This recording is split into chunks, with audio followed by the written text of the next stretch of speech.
میں اس کی موت نہیں دیکھ سکتی. وہ جانتی ہے کہ میرا بچہ اس پیاس سے مر جائے گا, اور ماں جو ہے وہ اپنے بچے کو نہیں دیکھ سکتی ہے مرتا ہوا. اور پھر خدا ان کا فرشتہ اسے کہتا پیچھے مڑ, کیا ہے وہاں؟ پانی ہے وہاں, پانی ہے, کنواں ہے. اور اگر اکارڈنگ ٹو قرآن دیکھیں تو کہتے ہیں کہ اسماعیل نے اپنی ایڑیاں ماری اس پانی پر, اس زمین پر, تو وہاں سے پانی نکلا جسے آب زمزم کہتے ہیں. وہ آب زمزم وہی ہے جہاں اسماعیل نے ایڑیاں ماری اور پانی نکلا. یعنی اس کو پانی کی قدر ہوئی. کیوں؟ نہیں تھا پانی اس کے پاس, نہیں دیکھ سکتی اپنے بیٹے کی موت کو. اور جن کے پاس میں نے کہا پانی نہیں, انہیں قدر ہے. یسوع کی پسلی سے بھی کیا نکلا؟ پانی نکلا, خون اور پانی نکلا. یہی پانی جو ہے بنی اسرائیل قوم کے لیے کیا بن گیا؟ آزادی بن گیا. جب تک وہ بحر قلزم کے پار تھے وہ غلام تھے, لیکن جب اس پانی سے نکل کر آئے ہیں تو کیا ہو گئے؟ آزاد ہو گئے. خداوند انہیں اس مقدس زمین میں لے جانا چاہتا ہے جس کا خدا نے ان سے وعدہ کیا ہے. یہی پانی ان کے لیے نجات بن گیا, مخلصی بن گیا, آزادی بن گیا. اور یہی پانی ہے جس سے ہم بپتسمہ لے کر کیا بن جاتے ہیں؟ نئے انسان بن جاتے ہیں. خدا کی اس جماعت میں, خدا کے ان لوگوں میں شامل اور شریک ہو جاتے ہیں. ہماری بدیاں, ہمارے گناہ اس پانی سے دھل جاتے ہیں. ہماری پرانی زندگی ختم ہو جاتی ہے اور ہم اس پانی کے ذریعے سے ایک نئی زندگی کا آغاز کرتے ہیں, ایک نئے انسان بن جاتے ہیں. جب اس پانی میں ہمارا سر ڈوب جاتا ہے, کیونکہ موت اس وقت ہوتی ہے جب انسان کا سر پانی میں ڈوب جاتا ہے. اس لیے اسے گھوٹا یعنی اس کا سر جو ہے پانی میں ڈبویا جاتا ہے. جو بپتسمہ لینا چاہتا ہے, جو توبہ کرنا چاہتا ہے, جو اپنے آپ کو بدلنا چاہتا ہے, اپنی زندگی کو بدلنا چاہتا ہے, اپنے برے اعمال کو چھوڑنا چاہتا ہے, نئے انسان بننا چاہتا ہے, وہ پرانی زندگی کا خاتمہ کرنا چاہتا ہے, تو اس کو پانی کے ذریعے ہی سے نیا انسان بنایا جاتا ہے. اور یہ ہوا, کیا ہوا کے بغیر ہم زندہ رہ سکتے ہیں؟ نہیں رہ سکتے. ذرا 2 منٹ کے لیے اپنا ناک بند کریں, منہ بند کریں اور دیکھیں کیا آنے باہر آ جائیں گے, ہے کہ نہیں؟ انسان زندہ رہ سکتا ہی نہیں ہوا کے بغیر. پانی سے بڑھ کر ہوا ہے جو ہمیں زندہ رکھتی ہے. اگر یہاں ہوا نہ ہو تو ہم زندہ نہیں رہ سکتے. ہوا ہے یہاں, ہوا ہے یہاں, ہے ہوا یہاں, لیکن ہمیں دکھائی نہیں دے رہی ہے. ہمارا ایمان ہے کہ ہوا یہاں ہے نا ایمان؟ جانتے ہیں نا ہوا یہاں ہے, لیکن بہت ساری چیزیں جو ہیں ہمیں نظر نہیں آتی ہیں, لیکن پھر بھی ہمارا ایمان ہے کہ ہے وہ. خدا یہاں ہے, خدا یہاں ہے, نظر آ رہا ہے, لیکن خدا نہیں ہے. خدا ہے لیکن وہ ہمیں ظاہری طور پر دکھائی نہیں دیتا ہے. ہوا ہے لیکن وہ ہمیں ظاہری طور پر دکھائی نہیں دیتی ہے. اگر ابھی ہم پنکھا چلا دیں تو ہمیں چھوٹی ہوئی نظر آئے گی, محسوس ہوگی وہ, جب ہمارے سر کے بال جن کے ہیں وہ اڑیں گے, ہے کہ نہیں؟ کپڑے ہلیں گے تو پھر پتہ چلے گا کہ ہاں ہوا ہے. غبارے میں بھریں گے تو پتہ چلے گا ہوا ہے.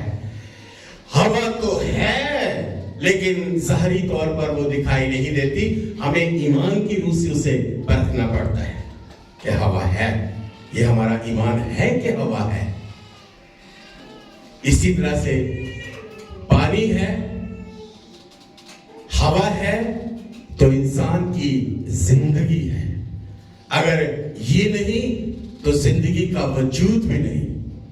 اور آج ہم نے دیکھا ہے کہ وہ پانی جو ہے اس ہوا کے زور سے اس کشتی سے ٹکراتا ہے اور شاگرد سمجھتے ہیں ہم ہلاک ہوا چاہتے ہیں.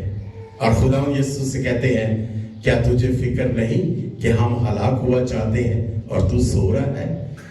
کیا یسوع کو، کیا خدا کو ہماری فکر نہیں ہے؟ فکر نہیں ہے؟ کیا ہمارا خدا سو رہا ہے؟ نہیں نہیں. زبور کی کتاب میں خداوند حضرت داؤد کی بات فرماتا ہے میرا خدا نہ سونے کا ہے نہ اونگنے کا ہے. اب کہیں تو بیٹھے ہم گلاٹے آندے جو کلام سنتے ہیں وہ کہتے ہیں میرا خدا تو اونگنے کا بھی نہیں ہے، گلاٹا بھی نہیں کدی آندا. اگر خدا سو جائے تو دنیا کا نظام چل سکتا ہے؟ نہیں. دنیا کا نظام چل ہی نہیں سکتا اگر خدا سو جائے. خدا سو سکتا ہی نہیں ہے، ہم سوتے ہیں. دیکھیں وہ معجزات کا خدا ہے. ہم سو جاتے ہیں پر ہم زندہ تو رہتے ہیں. دیکھیں یہ خدا کی قدرت نہیں. آپ سو گئے، آپ کا دل چل رہا ہے، چلتا ہے نا؟ ہاں.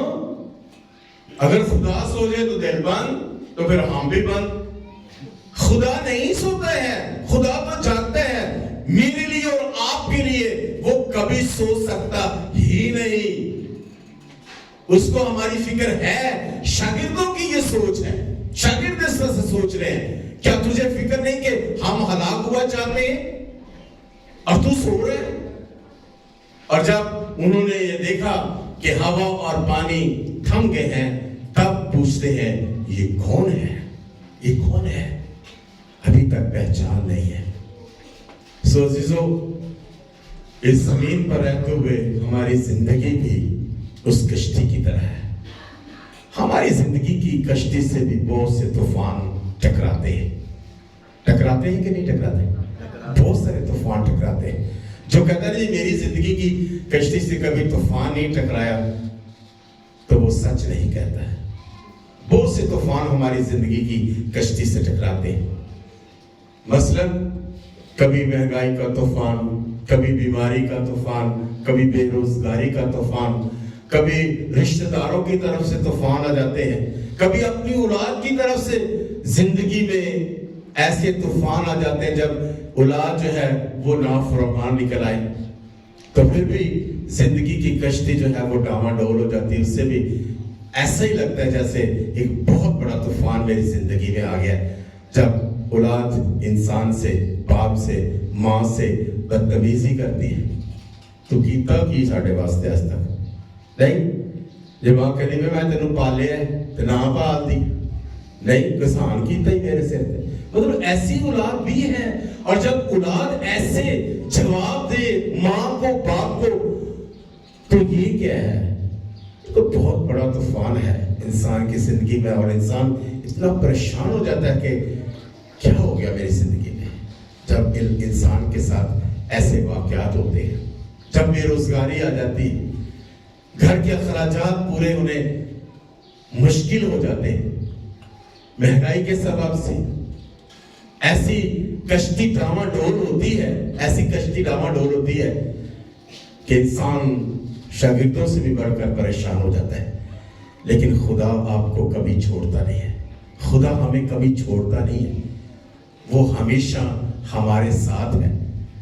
ہم اس کو نہیں پہچانتے. وہ ہماری تمام ضروریات زندگی پوری کرتا ہے. وہ کبھی انسان کو بھوکا سونے نہیں دیتا ہے، بلکہ اس نے فرمایا ہے میں تیرے مانگنے سے پہلے جانتا ہوں کہ تو کن چیزوں کا محتاج ہے. خدا ہماری ضرورتوں کو ہمارے وقت پر پورا کرتا ہے. کیسے کرتا ہے یہ ہم بھی بہت دفعہ نہیں جانتے. ایسے وسائل پیدا کرتا ہے یہ ہم بھی بہت دفعہ نہیں جانتے. ایسے انسانوں کا انتخاب کر دیتا ہے کبھی ہم سوچتے بھی نہیں کہ یہ شخص میری اس طرح سے اس وقت میں، اس مشکل میں، اس تنگ دستی میں میری ہیلپ کر گیا. یہ خدا کا نظام ہے. یہ خدا چاہتا ہے کیونکہ خدا ہمیں کبھی چھوڑتا نہیں ہے. وہ سوتا نہیں ہے، وہ جانتا ہے اور ہر وقت ہماری فکر کرتا رہتا ہے. سو ہمیں اس زمین پر رہتے ہوئے اپنا ایمان جو ہے، اپنا توکل جو ہے، اپنا بھروسہ جو ہے صرف اور صرف اس واحد زندہ اور سچے خدا پر رکھنا ہے. کیونکہ وہی ہے جو ہماری خاطر سوتا نہیں ہے، وہی ہے جو ہماری فکر کرنے والا ہے۔ شاگرد بھی گھبرا گئے، ساتھ رہتے ہیں یسوع کے، نہیں پہچان سکتے اس کو۔ ہم بھی بہت دفعہ اس طرح کرتے ہیں، ہماری زندگی میں بھی اس طرح بہت ہوتا ہے۔ یسوع ہمارے ساتھ ہے، ہم مسیحی ہیں، ہم نے اس کے نام سے بپتسمہ لیا ہے، ہم کلام بھی پڑھتے ہیں، دعا بھی کرتے ہیں، چرچ بھی آتے ہیں، پھر بھی یسوع کو شاید یہی سوال کرتے ہیں جس طرح شاگرد کر رہے ہیں۔ ہم بھی یسوع کو نہیں پہچانتے، پریشان ہو جاتے، گھبرا جاتے۔ یسوع تو ہے ہمارے ساتھ، لیکن پہچانے ذرا اسے، وہ ہمارے ساتھ ہے، لیکن ہم اسے پہچانتے نہیں ہیں کہ وہ کس صورت میں، کب، کہاں اور کیسے میری زندگی میں کام کرے گا۔ شاگرد ساتھ رہتے ہیں لیکن ایمان نہیں، ابھی بھی کمزور ہے، ابھی بھی یہ نہیں پہچانتے یسوع کو۔ پہچاننا ہے یسوع کو۔ یسوع تو ہمارے ساتھ ہے، ہمارے گھر میں ہے۔ وہ تو کہتا دیکھ میں دروازے پر کھڑا ہوا کیا کر رہا ہوں؟ ہاں، کھٹکھٹا رہا ہوں۔ کیا چاہتا ہے خدا من؟ کھٹکھٹا رہا ہوں تو کھول۔ ہم نہیں کھولتے ہیں، وہ تو کھٹکھٹا رہا ہے، ہم نہیں کھولتے ہیں۔ اور جب ہم کھولیں گے نہیں تو یسوع اندر کیسے آئے گا؟ آپ کے دروازے پر، آپ کے دل کے دروازے پر یسوع نوک کر رہا ہے، لیکن ہمارے دل کا دروازہ، ہمارے گھر کا دروازہ بند ہے۔ اور یہی وجہ ہے کہ بہت دفعہ ہم پریشان ہوتے ہیں اور ہمارا ایمان ڈاواڈول ہو جاتا ہے کہ خدا نے ہمیں چھوڑ دیا ہے۔ خدا کنہ نہیں سنتا ہے نا؟ سنتا ہے وہ، کیونکہ اس کا وعدہ ہے میں اپنے کان تیری دعا کی طرف متوجہ رکھتا ہوں، میرا کان بھاری نہیں جو تیری آواز نہ سن سکے۔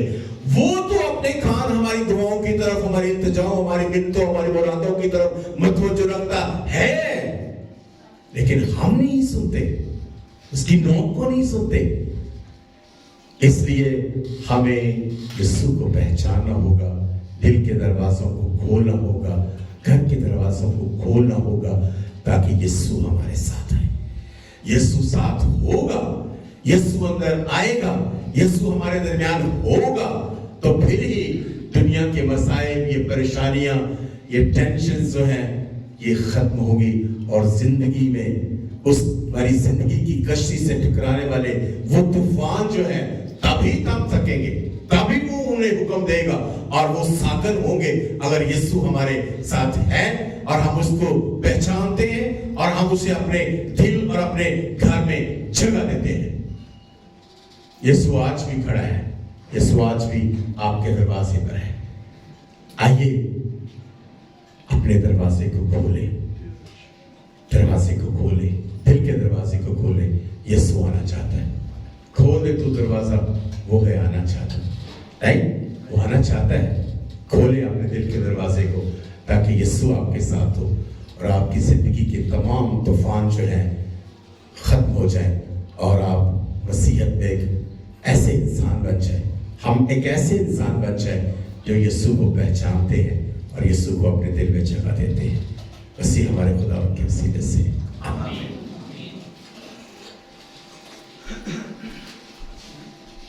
تھینک یو جی علی صاحب، خدا آپ کو برکت دے اس خوبصورت پیغام کے لیے خدا کا شکر ادا کریں، اور اب موقع ہے کہ ہم اپنے ہدیہ جات خدا کی حضور میں پیش کریں۔ سو 2 گیت آج ہم گائیں گے اور 2 ہی ہدیے اٹھائے جائیں گے۔